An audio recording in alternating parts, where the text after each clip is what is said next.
കലാകാരനായിരിക്കെ കൃത്യമായ നിലപാടിലൂടെ സാമൂഹിക രാഷ്ട്രീയ രംഗത്ത് സജീവമായിരുന്നു സലീംകുമാർ. കോൺഗ്രസുകാരനാണെന്ന് തുറന്നു പറഞ്ഞ കലാകാരൻ UDF വേദികളിലും സജീവമായിരുന്നു. ഇക്കഴിഞ്ഞ തെരഞ്ഞെടുപ്പിലും അവശതകൾ അവഗണിച്ച് സലീംകുമാർ കോൺഗ്രസിനായി പ്രചാരണത്തിൽ സജീവമായി. പറവൂരിൽ നിന്നുള്ള നേതാവ് മുഖ്യമന്ത്രിയാകുമെന്ന് സലീംകുമാർ പ്രഖ്യാപിക്കുകയും ചെയ്തു.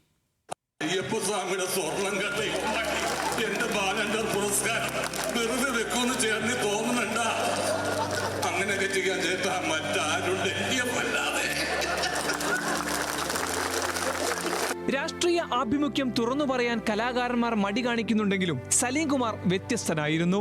കലാകാരന്മാർ പൊതുവെ ഇടതുപക്ഷ ചിന്താഗതിക്കാരാകുമെന്ന ധാരണയെ കൂടി പൊളിച്ചെഴുതിയാണ് സലീംകുമാർ താൻ കോൺഗ്രസുകാരനാണെന്ന് പ്രഖ്യാപിച്ചത്. സഹോദരൻ അയ്യപ്പന്റെ അനുയായിയും കോൺഗ്രസ് പ്രവർത്തകനുമായിരുന്ന പിതാവ് ഗംഗാധരനിൽ നിന്നുമാണ് സലീംകുമാർ രാഷ്ട്രീയ പാഠം പഠിച്ചത്. വേദിയിലെത്തി സലീംകുമാർ തന്റെ നിലപാട് ഉറക്കെ പറഞ്ഞു. ഈ കമ്മ്യൂണിസ്റ്റ് പാർട്ടിയുടെ അധികാരത്തിലേക്കുമ്പോ അമേരിക്കൻ CIA വന്ന് രഹസ്യ ചാരന്മാരുകൾ അന്വേഷിച്ചപ്പോ അതൊരു നാടകമാണ് കമ്മ്യൂണിസ്റ്റ് പാർട്ടി അധികാരത്തിൽ കയറ്റിയെന്നാണ് ഈ ചാര സംഘടന അവരോട് റിപ്പോർട്ട് കൊടുത്തത്. ആ കലാകാരന്മാരെ കോമാളി എന്ന് വിളിച്ചത്.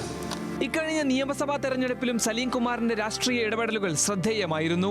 UDF പ്രചരണത്തിന് ക്ഷീണം തട്ടിച്ച് വയനാട് ഫണ്ട് വിവാദം കത്തുമ്പോഴാണ് സലീംകുമാറിന്റെ ശ്രദ്ധേയമായ പ്രതികരണങ്ങൾ ഉണ്ടാകുന്നത്. സ്വതസിദ്ധമായ ഹാസ്യത്തിൽ സലീംകുമാർ നടത്തിയ പ്രതികരണം ചർച്ചയായി.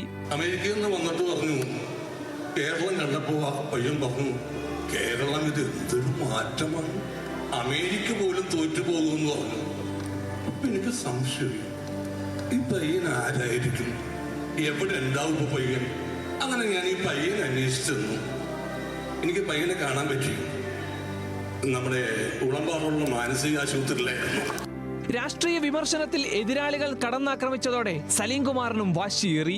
UDFന്റെ തെരഞ്ഞെടുപ്പ് പ്രചരണത്തിനായി കഴിയുന്നിടത്തെല്ലാം സലീംകുമാർ ഓടിയെത്തി. ഒടുവിൽ മുഖ്യമന്ത്രി ചർച്ചയ്ക്കിടെ പറവൂരിൽ നിന്നുള്ള നേതാവ് മുഖ്യമന്ത്രിയാകുമെന്നും പ്രഖ്യാപനം. നിലപാടുകൾ കൊണ്ട് ഏറ്റുമുട്ടുമ്പോഴും എല്ലാ രാഷ്ട്രീയ ധാരയിലും സുഹൃത്തുക്കളുണ്ടായിരുന്നു സലീമിന്. അഭിപ്രായ വ്യത്യാസങ്ങൾക്കിടയിലും മനുഷ്യർ സലീംകുമാർ എന്ന കലാകാരനെ നെഞ്ചോട് ചേർത്തു. ആ വിയോഗം മലയാളത്തിന്റെ നഷ്ടമെന്ന് സംശയലേശമന്യേ മലയാളികൾ പറഞ്ഞു വെക്കുന്നു.